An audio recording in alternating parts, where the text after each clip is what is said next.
Every single day we preach a message to ourselves. Think about it. You have a little voice in your head that tells you a gospel every single day.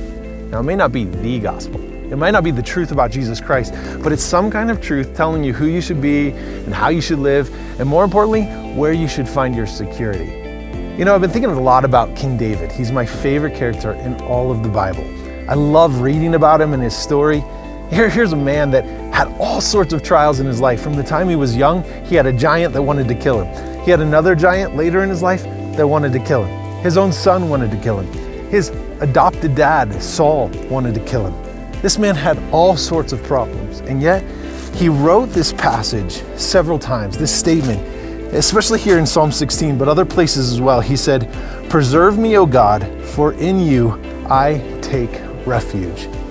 I have to imagine that he would go up into the hills of Israel and he would sit there and he would write these psalms contemplating on how God was his security, his fortress, and his refuge. And nothing else in his life mattered.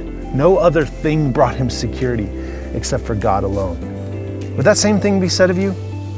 Maybe there's something that you find your security in. Maybe it's your good looks or your skills. Maybe it's your past. Maybe it's your education.